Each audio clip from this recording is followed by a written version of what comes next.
हाँ, तो जो हमारा नेक्स्ट टॉपिक है वो है इंस्ट्रक्शन एग्जीक्यूशन साइकिल। बहुत फेमस टॉपिक है और बहुत ज़्यादा इम्पोर्टेंट भी है। स्टूडेंट इसमें ज़्यादातर कंफ्यूज रहते हैं क्योंकि उनके जो बेसिक्स हैं वो क्लियर नहीं है।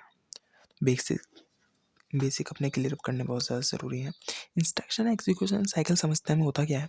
देखिए, जैसे आपने किसी सीपीयू को इनपुट दी, मतलब इनपुट से आपने कोई डेटा दिया है, इनपुट दिया है आपने डेटा सीपीयू को। जैसे बाय चांस मैं आपको बना करके दिखाता हूँ। ये एक सीपीयू है, इसको आपने इनपुट दिया है, डेटा दिया है कोई। तो ये जो प्रोसेस है जिसमें सीपीयू जो है इनपुट ले करके एएलयू यानी कि अरिथमेटिकल लॉजिक सेट के लिए, सेट टुगेदर जो यूनिट होती है सीपीयू की, उसमें भेजता है। ये जो प्रोसेस है, इस प्रोसेस को बोलते हैं हम फैचिंग। मतलब कॉल करना, डेटा को कॉल करना किस चीज़ के लिए? ऑपरेशन कोडिंग के लिए, अरिथमेटिक लॉजिक्स लगाने के लिए। जैसे बाई चांस डेटा है उसको ऐड करना है, तो ऐड करने के लिए जब सीपीयू मतलब इनपुट से डेटा सीपीयू जो है इनपुट ले करके एएलयू में भेजता है अपने यूनिट में, उस प्रोसेस को हम फैचिंग बोलते हैं। अब नेक्स्ट टॉपिक आ जाता है डिकोड। डिकोड वो होता है जब वो डेटा अरिथमेटिकल लॉजिक कौन सा लगाना है, अरिथमेटिक लॉजिक कौन सा लगाना है वो चेक करने के लिए ऑप कोड यानी कि ऑपरेशन कोड सेक्शन को चेक करता है कि कौन सा कोड है, कौन सा ऑपरेशन, कौन सा लॉजिक इसमें इनबिल्ट करना है, कौन सा लॉजिक इसमें लगाना है। वो जब चेक करता है उस प्रोसेस को हम डिकोड बोलते हैं, डिकोडिंग बोलते हैं। और वो कहाँ से चेक करता है? सीपीयू मतलब ये एएलयू सेक्शन कहाँ से चेक करता है? वो करता है अपना इंस्ट्रक्शन सेट से। इंस्ट्रक्शन फॉर्मेट है ये किसी डेटा का, इसी टाइप से होता है। हमने पिछली वीडियोस में बताया है कि इंस्ट्रक्शन सेट, इंस्ट्रक्शन फॉर्मेट क्या होता है डिटेल में।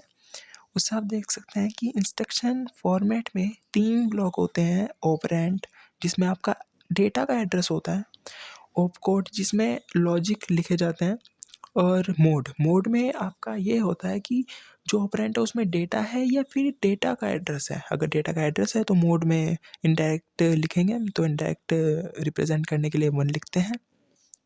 और अगर ऑपरेंड में एड्रेस है डेटा का तो उसको डिनोट करने के लिए, एड्रेस को डिनोट करने के लिए, ऑपरेंड में एड्रेस को डिनोट करने के लिए हम मोड में 0 रिप्रेजेंट करते हैं, लिखते हैं। ये जो पूरा ऑपरेशन सेट है, ऑपरेशन फॉर्मेट है, इसमें ऑपरेशन कोड को ढूंढता है एएलयू और इसी प्रोसेस को बोलते हैं डिकोड। उसके बाद जब ये डिकोड हो जाता है, ऑपरेशन लग जाता है, तो ऑपरेशन लगने के बाद मतलब लॉजिक लगने के बाद डेटा में डेटा एग्जीक्यूट कर जाता है कहाँ? सीपीयू की तरफ, सीपीयू की तरफ। इसको बोलते हैं एग्जीक्यूशन, इस प्रोसेस को बोलते हैं एग्जीक्यूशन। जैसे बाई चांस हमने डेटा दिया था A=10, B=20 और हमें जो लॉजिक था वो लगाना था कि C= मतलब एक C सेक्शन बन जाए और उसमें A+B हो जाए, यानी कि C आ जाए हमारा 30। तो ये जो एग्जीक्यूशन है, ये जो आउटपुट है C, ये एग्जीक्यूशन प्रोसेस में आएगा। जो हमने इसको प्लस करके 30 लिख दिया, सीपीयू ने लिखा बस, तो ये आउटपुट के लिए भेज देगा, एग्जीक्यूशन के लिए भेज देगा। और अगर इसमें और ऑपरेशन, ये तो एक छोटा सा फॉर्मेट है, नॉर्मल डेटा तो ऐसा नहीं होता है, नॉर्मल डेटा तो बहुत ज़्यादा लार्ज होता है। तो वो फैच करने के लिए, वो दोबारा से मतलब सॉल्व करने के लिए पूरा लॉन्ग टर्म का जो डेटा होता है, एग्जीक्यूशन प्रोसेस होने के बाद दोबारा से सीपीयू में चल जाता है डेटा, दोबारा से फैच होता है, डिकोड होता है, एग्जीक्यूशन, ये साइकिल चलती रहती है। और ये साइकिल अलग अलग कंप्यूटर सिस्टम के लिए, अलग अलग मदरबोर्ड के लिए, अलग अलग तरीके के डेस्कटॉप्स के लिए, कंप्यूटिंग डिवाइसेस के लिए अलग अलग ही बनी होती है।